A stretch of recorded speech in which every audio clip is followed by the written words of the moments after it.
네, 금요일 모닝 전략입니다. 교보증권 광화문 지점의 박병창 지점장과 말씀 나눠보겠습니다. 지점장님 어서 오세요. 네, 안녕하십니까. 10월 이제 얼마 남지 않았는데요. 참 힘든 시기를 또 보내지 않으셨을까 싶습니다. 외국인들은 지속적인 좀 순매도로 일관을 하는 모습이었고, 뭐 대차 거래에 의한 뭐 공매도라든가 그뿐만이 아니죠. 뭐 파생상품과 연계된 매물 출회가 되면서 특히 경기 민감 대형주들이요 연일 신저가를 좀 쓰는 모습을 보이고 있고요. 반면에는 중소형주는 또 반대로 신고가 경신한 종목들이 또 다수 발생을 하고 있는데 그러다 보니까 상당히 또 혼란스러워하시는 것 같아요, 투자자들 분들이요. 네. 어떻게 보셨는지요, 지점장님? 네, 전반적으로 지금 말씀하신 것처럼 시장의 지수는 지난 4주간 급락을 했고요. 이번 주에는 약간 반등을 주는 그런 모습을 지금 나타내고 있습니다. 그 사이에 지수 관련주이면서 경기 민감주들이 신저가를 경신하는 모습을 나타냈고, 예. 반대로 헬스케어를 비롯한 일부 중소형주들이 신고가를 내는 그런 모습을 나타냈습니다. 그래서 체감 지수가 상당히 격차가 벌어지는 그런 상황이죠. 가령 헬스케어나 화장품, 섬유의복 뭐 이런 쪽으로 거래를 하고 있는 일부 종목만 가지고 있는 개인 투자자 입장에서는 지금 시장이 아마 체감적으로 나쁘지 않을 것입니다. 네. 그렇지만 전체 큰 작업을 운영하고 있는 기관 투자가나 또는 포트폴리오를 골고루 가지고 계신 종목을 좀 많이 갖고 계시는 분들 또는 과거로부터 소위 우량주라고 해서 경기 민감주를 많이 갖고 계시는 분들, 오랫동안 또 가지고 계셨던 분들이요. 그런 분들은 굉장히 지금 곤혹스러운 그런 상황입니다.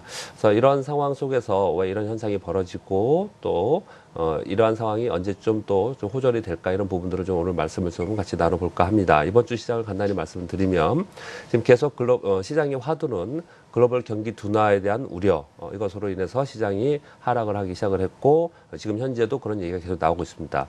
그럼에도 불구하고 각국의 경기 부양 정책에 대한 기대 그리고 미국을 밑으로 한 기업 실적 발표로 인해서 시장은 강하게 반등을 좀 해나가는 글로벌 시장이 강하게 반등을 하는 그런 모습을 지금 나타내고 있습니다. 어제 그 대표적인 산업재인 캐터필라가 실적 발표를 했는데 굉장히 양호하게 발표를 했죠. 네. 글로벌 경기 둔화에 우려를 하면서 산업재의 대표적인 기업이 실적이 좋게 나왔다라는 부분들도 우리가 좀 생각을 하면서 시장에서 좀 이렇게 반갑게 맞아들이고 있는 그런 얘기하고 있는 상황인데 이런 부분은 뭐 간단히 말씀드리면 이렇게 좀 보겠습니다.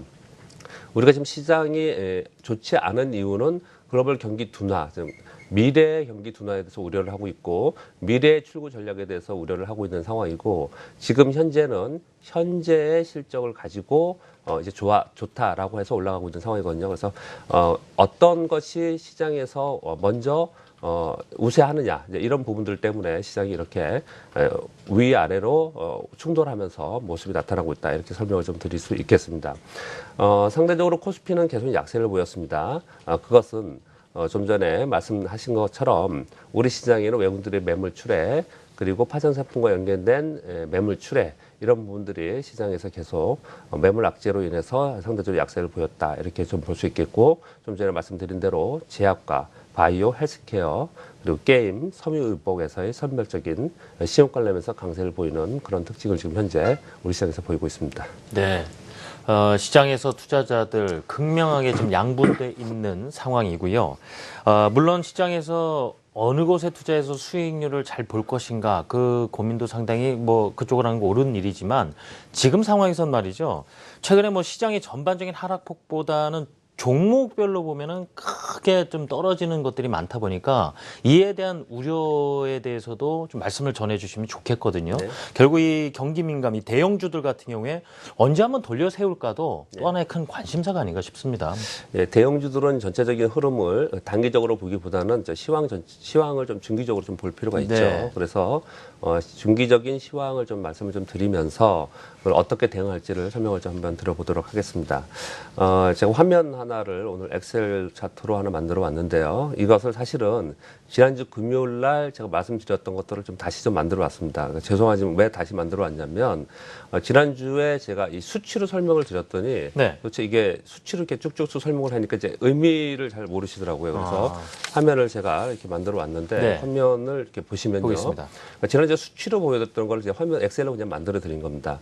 2011년서부터 현재까지 3년간의 외국인들의 수급을 가지고 만들어진 표고요. 화면을 보시면 2011년 8월서부터 이제 화면이 지금 보여주고 있는데 2011년 8월에 유럽 사태, 유로존 사태 이후에 급락했다가 외국인들이 샀다 팔았다 한 그 순매수 규모와 기간 그리고 여기에 지금 적혀 있지 않지만 저점과 고점의 구간, 이걸 지금 설명을 드리려고 하는 건데요. 어떤 것이냐면, 보시면 이제 보라색으로 된 게 순매도 구간이고요. 그리고 빨간색으로 된 게 순매수 구간인데요. 2011년 8월서부터 9월까지, 그리고 그 다음에 2012년 3월부터 5월까지 이 화면을 보시면 옆에 괄호에 이자라고 써 있지 않습니까? 네. 이렇게 써 있는데 이것은 뭐냐면 2개월 동안 팔았다는 겁니다. 아. 2개월 동안. 그래서 보시면은 매도하는 구간은 2개월 정도 팔았는데 네. 2011년 8월부터 9월에는 6조를 팔았는데 이거 빼놓고는 거의 대부분 3조 5천억에서 4조를 팔았습니다. 그 막대가 비슷하죠. 무엇보다. 네. 3조 5천억에서 4조 정도를 팔았고요. 그리고 매수하는 기간을 잘 보시면 2011년 9월부터 12월까지 4개월이었고 그 다음은 6개월. 그 다음 또 4개월, 그 다음은 5개월 이렇거든요. 그러면 지금 현재 상황을 보면 물론 과거와 똑같지 않습니다. 그렇지만 우리가 이걸 유추하면서 향후의 시장을 대비하자는 측면에서 말씀을 드리고 있는 것인데요. 2014년 9월 중순 15일 정도서부터 외국인들이 팔면서 네. 이번 시장이 하락을 했습니다. 그러면 2014년 9월 중순이라 15일이라고 치면은 한 달이 조금 지금 더. 한 달 반 됐죠. 예. 그러면 과거하고 만약에 외국인들이 비슷한 행태로 어떤 악재가 나와서 이벤트로 단기적인 자금이 들어왔다 나갔다 하는 것이라면 그러면 지금 한 달 반이 지났으니까 이제 한 보름 남았네요. 거의 마무리 단계다 이렇게 볼 수도 있다. 기간으로는 보름 정도 남아 있고요. 예. 그리고 금액으로는 지금 3조 4,400억 정도 팔았더라고요. 그러면 3조 5천억에서 4조 정도 파니까 그러면 금액으로도 거의 지금 대인행선의 상태죠. 네. 자, 이 말씀을 드리는 것은 그러면 이제 기간으로도 거의 됐고 금액으로도 거의 됐으니까 자 이제 터닝을 우리가 기다리면서 터닝을 할 때쯤 되지 않았나라고 긍정적으로 보시는 분은 그렇게 얘기를 하겠죠. 그렇지만 이거 너무 단순한 얘기이고요. 과거가 그랬다 꼭 그런 건 아니니까요. 그런데 이것을 보여드리는 이유는 네. 과거에 매도를 할 때 3조 5천억에서 4천억 정도의 매도를 했고 기간 한 2개월 정도 됐다는 것입니다. 추세라는 것은 추세가 반전할 때는 이 매도의 규모가 달라지고 그리고 매도의 기간이 달라졌을 때 추세 전환이 될 수 있다는 것을 말씀드리고자 하는 것입니다. 결국 매도의 기간이 2개월이 아니고 3개월, 4개월로 늘어진다든지 또는 매도의 규모가 3조 5천억, 4조가 아니고 5조, 6조로 계속 증가한다든지 하면은 시장이 대세적으로 그동안에 우리나라 시장은 물론 안 그랬지만 해외 시장에서 그간 6년간 계속 올라온 대세 시황이 꺾일 수 있다는 것을 우리가 생각을 해야 되고 그렇지 않고 제가 지금 설명드린 바와 같이 이제 10월 말을 넘어가면서 11월 되면서 외국인들이 다시 매수 진입을 하고 시장이 다시 반등을 하는 구간이라면 과거와 비슷한 형태로 지금 거래가 되고 있구나라고 생각하시면서 우리가 시황을 보면 되겠다 이렇게 말씀 드리고자 하는 것입니다. 그리고 지금 네. 이제 수급만 가지고 말씀을 드렸고요. 지금 시장 영향력이 큰 이제 대내 모멘텀을 가지고 경기 민감주를 어떻게 할까를 잠깐 언급을 드리면요. 일단 저는 여러 가지 뉴스들이 정말 무수히 많이 나오지 않습니까? 네. 뭐 정보의 대홍수라고 할 정도로 여러분들도 이 TV를 와우 TV를 계속 보시면 한국경제 TV를 계속 보시면 많은 뉴스가 나오지 않습니까? 그만큼 지사 선택이 어려워졌다는 예, 얘기예요. 그 와중에 네. 제가 포인트를 잡은 몇 가지 얘기들만 말씀을 좀 드려보겠습니다. 어떤 것들이 저는 있을까요? 옐런 의장이 100년 만에 빈부격차가 가장 심화됐다라고 언급을 한 것을 중요하게 생각을 합니다. 그것은 아마도 그분도 굉장히 똑똑한 분들이지 않습니까? 그런 언급을 중요하게 했다는 얘기는 이제부터는 그동안의 유동성 보강 정책, 그동안의 경기 부양 정책과 다른 정책을 내놓을 것이라고 힌트를 준 것이 아닌가 생각을 합니다. 자산 시장을 무조건 이렇게 태우기보다는 그렇죠. 예. 그래서 이제부터는 좀 전에는 전사적으로 매크로적으로 돈을 풀어서 그렇게 했다면은 네. 이제는 기업 하나하나에 또는 시장 하나하나에 지원을 하는 그런 정책이 나올 수 있다는 부분들을 언급한 것이 아닌가라고 생각을 하고 그쪽 부분에 어떤 것이 나올까 유추해 본다든지 아니면 어떤 것이 나오는지 실제로 한번 여러분들이 검증해 보시는 게 중요하지 않을까 생각하고요. 필요한 부분에 선별적으로 접근할 수 있다 이런 예, 말씀이군요. 그렇습니다. 예. 근데 그거와 또 비슷하게 또 언급이 있었죠. 네. 물론 루머였지만 ECB에서 회사채 매입을 한다, 직접적으로 한다는 얘기가 있었죠. 이것도 비슷한 내용이지 않습니까? 회사채 매입을 직접 한다는 것은 네. 돈을 전체적인 시장에 푼다는 것이 아니고 유통시장에 필요한 것에 직접적으로 돈을 푼다는 것이거든요. 그래서 이런 것이 일맥상통하게 지금 전 글로벌 시장에서 언급이 되고 있다라는 것은 이 여태까지의 글로벌 유동 정책 또는 경기 부양 정책과 다른 정책으로 이제 네. 시장이 좀 변화되고 있다라는 부분들을 우리가 생각해 볼 필요 있다. 즉 그들이 가만히 있지 않는다는 것입니다. 그래서 전반적으로 우리가 경제 지표를 기준으로 시장을 보지만 이러한 정책들을 우리가 눈여겨볼 필요 있다. 이렇게 말씀을 좀 드리고요. 다음 주에 FOMC 결과에 따라서 마지막으로 이 시황은 말씀을 드리면 결과에 따라서 그 이후에 외국인들의 우리나라에 들어오는 순매매 규모 그것에 따라서 연말 랠리가 있을지 없을지를 결정할 수 있을 것 같습니다. 그래서 시황은 다음 주에 여러분들이 방향을 좀 결정하시는 것이 맞지 않을까 생각하고 단기적으로는 저점을 좀 형성했다고 생각을 좀 하고 있습니다. 그런데 단기적으로 저점을 형성할 수 좀 했다라고 말씀을 드리면서 미국의 차트를 보면서 지금 대형주들을 어떻게 할까를 좀 설명을 좀 한번 드려보겠습니다. 네. 그러니까 미국의 차트를 보시면요. 화면이 지금 코스피가 나오고 있는데요. 대형주가 이렇게 떨어지는 대형주를 저점이 언제인지 언제 반등할지 그래서 그걸 이제 밑에서 살려고 하지 않습니까? 예. 그렇게 하지 마시고요. 그렇게 하지 마시고 여러분 다 아는 내용을 말씀을 좀 드려보겠습니다.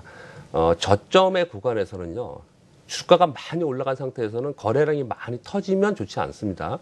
반대로 주가가 많이 떨어진 상태에서 거래량이 많이 터지면 그것은 반전의 기회로 많이 삼거든요. 즉 네. 무슨 얘기냐면요. 거래량이 생겼다는 거는 거래량 100만 주는 매수한 사람이 50만 주, 매도한 사람이 50만 주에서 100만 주가 아니고요. 매수한 측도 100만 주, 매도한 측도 100만 주, 체결이 100만 주라는 얘기거든요. 네. 즉 밑에서 거래량이 많이 됐다는 얘기는 많은 사람들이 팔았지만 또 많은 사람들이 그걸 받아놨다는 거거든요. 예. 그렇기 때문에 거기서 전환을 하는 것입니다. 즉 지난주에 미국 시장에서 거래량이 크게 수반되면서 아래 꼬리를 길게 달면서 도지형을 만들면서 결국 그것을 저점으로 해서 기술적 분석으로 반등을 했거든요. 지금 급락하고 있는 정유화학, 조선, 철강 이런 종목들을 내가 언제쯤 저점에서 잡을까 하는 분들의 입장에서 본다면 네. 이런 거래량이 터지는 것을 확인하면서 거래를 하는 것이 맞지 않을까 여러분께 소개를 좀 드리고 그리고 가지고 계신 분들은 이렇게 좀 보시면 되겠습니다. 지금 시장에서 가장 지금 우리 시장을 압박하는 것이 소위 대차 거래에 의한 공매도와 네. 그리고 파장 상품과 연계된 낙인 물량, 매물이 지금 나오고 있습니다. 근데 지금 많이 알려진 바로는 ES에 의한 물량은 상당히 많이 소진되어 있습니다. 그래서 조만간에 이제 환매 들어올 가능성이 상당히 많이 있기 때문에 네. 그 부분에 대해서는 조금만 더 기다리시면 되지 않을까 이렇게 판단을 좀 하고 있고요. 그래서 이것이 연계되어 있기 때문에 대체 거래에 의한 공매도도 이제 환매 들어올 부분도 좀 생각을 하시면서 종목별로 ELS 낙인이 되고 나서 터닝하는 종목들을 좀 여러분들이 살펴보는 것이 맞지 않을까 생각을 좀 하고 네. 있습니다. 자, 경기 민감 대형주에 대한 대응 전략 부분 기준이 될 만한 상황들, 요건들을 제시를 해주셨고요. 자, 변동성이 좀 심화된 시장에서 투자 전략 어떻게 준비를 해야 될까? 결국 이제 종목 선택인데 이 부분도 짧게 들어볼까요? 종목 네. 토론 제가 매번 똑같이 그냥 계속 쭉 드리고 있습니다. 예. 왜냐하면 지금 시장은 올라가고 있는 개별 종목들은 신용이 계속 늘면서 올라가고 있고요. 내려가고 있는 대형주들은 대차 거래가 계속 증가하면서 네. 내려가고 있습니다. 결국 대형주에 대해서는 대차 거래가 줄어드는 걸 여러분 살펴보시고요. 그리고 중소형주에 대해서는 계속 올라가고 있는 종목은 계속 관심을 갖고 거래를 해도 된다고 생각을 하고요. 네. 마지막으로 하나만 더 말씀을 드린다면 ETF 제가 자주 말씀을 드리는데 이거 매주 말씀을 드릴 건데요. 예. ETF와 주식 선물에 관심을 갖고 공부를 꼭 하시면 시장 변동성에 여러분들 대응하실 수 있습니다. 꼭 공부를 좀 해주시기 바랍니다. 알겠습니다. 기존에 뭐 종목 소개해 주신 거 그대로 유지가 된다고 해주셨습니다. 제약, 바이오 쪽, 뭐 게임 쪽의 유망주들, 저희 음식료 쪽의 유망주들 지난주나 지난주 소개를 해드리는 부분이 있는데 유지가 되고, 다음에 향후 이제 주식 선물이라든가 ETF에 대해서는 주목을 해보자. 앞으로도 시간 되는 대로 또 소개를 설명을 좀 해주실 그렇게 것으로 하도록 알고 있겠습니다. 지금까지 교보증권 광화문 지점의 박병창 지점장이었습니다. 지점장님 감사합니다. 감사합니다.